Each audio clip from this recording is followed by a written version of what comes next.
Currently, videos are going viral on social media where animals or birds emerge from fruits. To create these videos, you only need two pictures. One of your favorite fruit with many fruits in it, and another of an animal or bird with many animals or birds in it. You also need a tool with a single front to create the video. So, if you want to create such viral videos, keep watching this video until the end.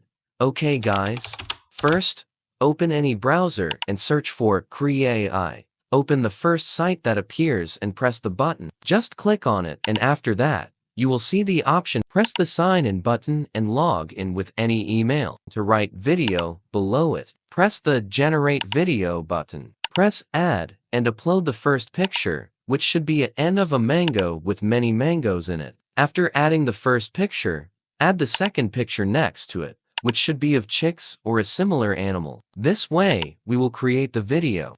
Once you have added the pictures, you need to add a prompt. To do this, tap between the two images and place the prompt in the center between both pictures. Press the prompt option, and you will get an option to write. Type mango turning into, or the name of the fruit you used, and then type the name of the animal or bird you added. Before pressing Generate, make sure to tap the experimental option, then press the Generate button. Now, you will see the video generating. Once the generation is complete, your video will be ready.